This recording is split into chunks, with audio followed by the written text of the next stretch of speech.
If you want to take dreamy photos, then look no further.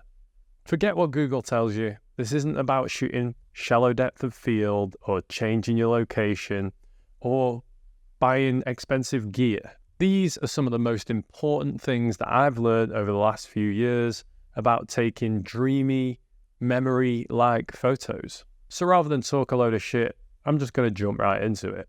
Now, you don't have to use every technique all at once. Think of it as tools that are in your toolbox. You wouldn't use a hammer, pliers, and a blowtorch all at once, unless you're in the Albanian mafia. So think of your photographic tools as being kind of the same. First up, I've got something that's really hard to perfect, but it's really effective. Double exposures. Now, not every camera can do double exposures. I've got a film camera that does double exposures. A lot of digital cameras will do double exposures in camera. Quite a lot of film cameras will do it in camera, but not every single one. But basically, you shoot one photo and then it stays on the same frame, and you shoot another photo over the top of it. And this can be really effective in loads of different ways. I mean, one common way that I see is maybe something that's like textured and then a picture, a portrait. So you might have the first picture is a classic portrait of someone, and then the next frame is maybe texture of the sea, like photos that I've taken before. But it could be a texture of anything. It could be leaves, it could be the sky, it could be all sorts of things. But these are definitely something that you need to play around with to start to understand. Really, it's about learning how to use the dark area of part of the first frame, because the first frame kind of sets you up for the next frame.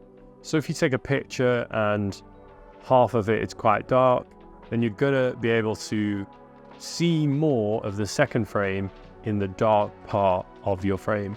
It sounds confusing and maybe I'm overcomplicating it a little bit, but once you actually start playing around with it, you'll really understand what I mean. And I'm pretty sure it won't be long until you're getting some dreamy bangers. It's not something that I would use every single time. It's kind of just like a tool. It's a nice thing to have, to use occasionally, or it might become the way that you shoot, and that's cool, whatever you want to do. And this leads me on to something that I've dabbled in quite a lot. And I'm not talking about cheap wine and gambling. I'm talking about experimenting with a long lens.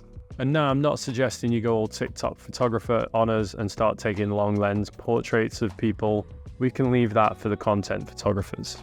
I'm really talking about the layers and compression that a long lens can give you. And it kind of leads to really confusing and intriguing kinds of photos.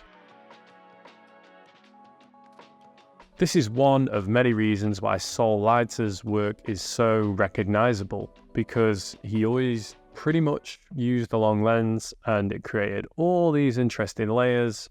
The way he shot was amazing, and I mean, even if he shot with a long lens, it'd be hard to replicate that style. But that was one of the key aspects of the way he shot. And the kind of compression that you get from shooting like this just gives you a sense of sort of disreality and just makes things weird. Usually I would say that this means shooting in a kind of opposite way to how most people would shoot with a long lens, because usually with a long lens, people are shooting things that are really far away. And that's why they're using a long lens, because it's zooming in. Whereas if you shoot the long lens, but in kind of closer quarters, that's when you can get really interesting pictures, because the compression is like times by 10 in a sense, because everything's much closer already. It makes things feel really tight, really just kind of claustrophobic sometimes, but it also brings things that are further away much closer, just brings that sense of weirdness and sort of dreaminess. Personally, I still mainly shoot with just a 35mm lens, and I just use all the other weapons in my arsenal. But it's great to have the, potential for going for the long lens weirdness in the bag. And now, before I go on to the most important tip, and basically my favorite one, why don't you sign up to my newsletter, where you'll get a free download about the 4 things that revived my photography. Also, in the future, you'll get helpful emails from time to time. You might get updates of things that I've learned recently that I want to be able to pass on to other people. And sometimes you'll just get other helpful stuff that, might be valuable to you. You might want to sign up to or whatever. It's cool. It's chill. Sign and recline. That's what I always say. Anyway, back to business. And I'm going to tell you about something that I just won't shut up about.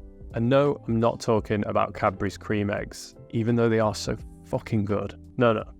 I'm talking about slow shutter speeds. Now, if you're an avid watcher of my vids, then you will have already heard me talk about slow shutter speeds at some point. And when I talk about slow shutter speeds, I'm not talking about dad photography. I'm not talking about, 20-second exposures. I'm talking about the kinds of shutter speeds that only really show a small amount of movement. So I'm talking maybe a 1/10 of a second to like a 60th of a second. And these kinds of shutter speeds can give your photos a kind of ethereal vibe without taking over the whole image. Like the whole image isn't blurred and it's not like this like almost time-lapse looking photo. It might only be one thing that is showing movement in the whole image. It's something that I've played around with quite a bit, with things flowing through the image or the whole image being a little bit blurry. There's a lot to do, there's a lot to try out, and it just makes for way more interesting compositions and just adds this otherworldliness to the pictures. Personally, I often feel like slow shutter speeds make a photo look how it feels, and fast ones kind of make it look how it is. And I was just going to leave it there with those 3 tips, but I'm a nice guy, so I'm going to give you a bonus point. And this is less of a technique. I guess it's a technique, but basically when you're trying to take sort of dreamy, otherworldly kind of photos, a really good thing to do is try and think in opposites. So you might look at something and think, how would this look if I shot this in the complete opposite way to how you would usually shoot it or how most people would shoot it? What if rather than shooting a super wide lens, I shoot a super long lens? Or what if rather than this angle that I was thinking of shooting in, I go and look in a completely different weird angle and see how that looks? And I'm not just talking about being weird for the sake of it, even though it might kind of sound like that. I'm kind of trying to talk about like breaking out of that sort of automatic mindset and getting into the creative mindset. It's about questioning things, about looking at things differently. And it's quite hard. It's more something that you learn over time rather than something where you just go out the first time, you're like, I'm going to be shooting differently now. It doesn't always really work like that. It's a process. It's like building a muscle. You go out, you think creatively, you try to shoot in different ways. Something works one time and you go, I'm going to do that again. But there you have it. I hope you found this video really useful. I'm really enjoying making all these videos. I'm making twice as many videos as I used to be making. It's hard, but it's really rewarding, especially when I see really nice comments from people that are just reaching out to say, like, thanks for helping me, whatever, this is really nice. Even the one dude that once said that I blinked too much. Everyone that reaches out, thank you. And just, it's cool when people are supporting a smaller YouTuber because it's so hard when you're starting out. So thank you. Now, if you want to keep watching videos about taking dreamy photos, then if you haven't watched the one that I posted recently, then you'll definitely really enjoy that. There's some different tips in there. And if you put them all together, then it's going to be great. So take a look at that and take care.